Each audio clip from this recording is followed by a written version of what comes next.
Hey, this is Swelling. Today I'm going to talk about a project that I actually completed a while back. I made a side mount license plate holder for my Harley. I was looking at these in various online stores and stuff, and they cost a lot of money, so I figured I could just do it myself.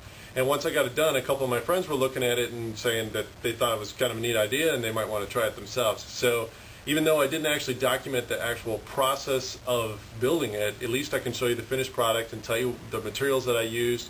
Somebody else might be able to learn from what I did here and make their own license plate holder, save themselves a lot of money. So the first step is to remove the old standard license plate holder.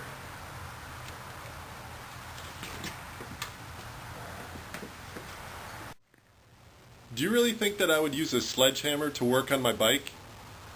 Sure. Ugh.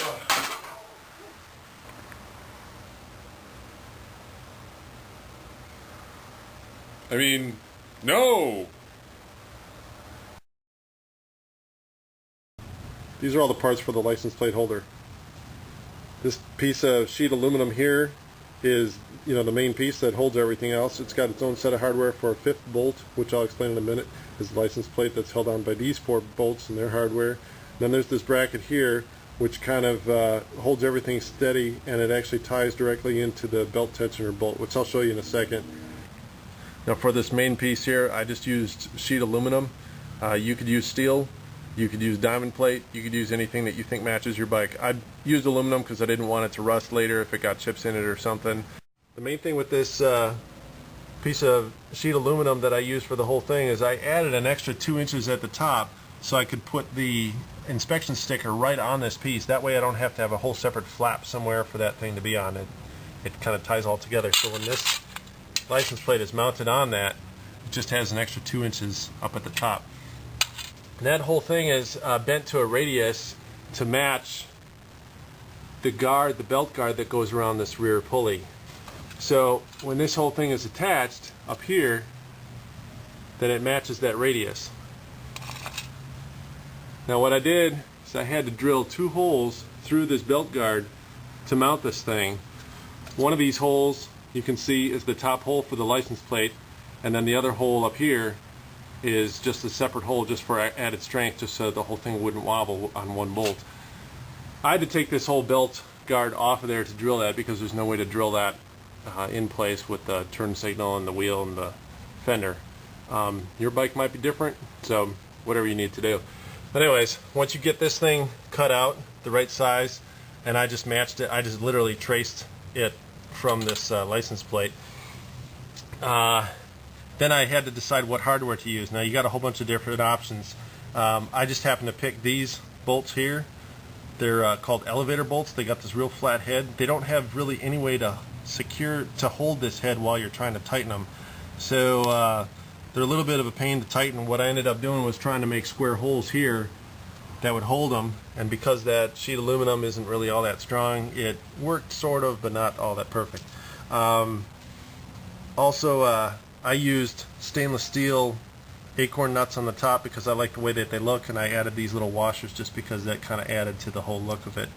That's just my personal preference. I'm sure you can find any kind of bolts you want. There's a whole bunch of different choices. Just kind of go through your hardware store, see what you can find, see what you like. You can also get, besides stainless steel or black, you could get chrome ones and match the stuff on your bike. Now this bracket here, this attaches right here to this bolt that comes out where you tighten your belt or your chain. And all I did is I just drilled a hole in this bracket, I bent it to shape. I'll show you a little bit more of that in a second. And I left enough room that I could put another lock washer or a lock nut on the end of it.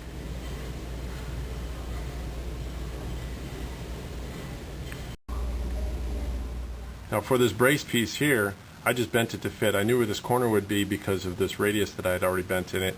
So all I had to do was bend like a almost 90-degree angle here and just kind of line this up, figure out where it needed to be, and then make it all nice and square and pretty after that. Now one thing I noticed is that because this is vertical like this, it allows this whole thing to kind of shift left and right, whereas if I had taken that and flipped it horizontal, then it might be able to shift up and down, although this is pretty strong up here. I don't think it would have shift it up and down very much. So I think if I were doing this again, I'd try and put this brace piece as a flat horizontal thing instead of a vertical thing, and I think it would be maybe a little bit sturdier. But then again, this whole license plate bracket doesn't really have to hold much. It's not going to hold any actual weight. It's just the license plate itself, and it's pretty sturdy. You might be able to attach this in different ways, but I figured that's pretty easy. If you already have the belt guard anyways, right? You already have that bolt anyways, so you just tie into those two things, and it makes it a whole lot easier.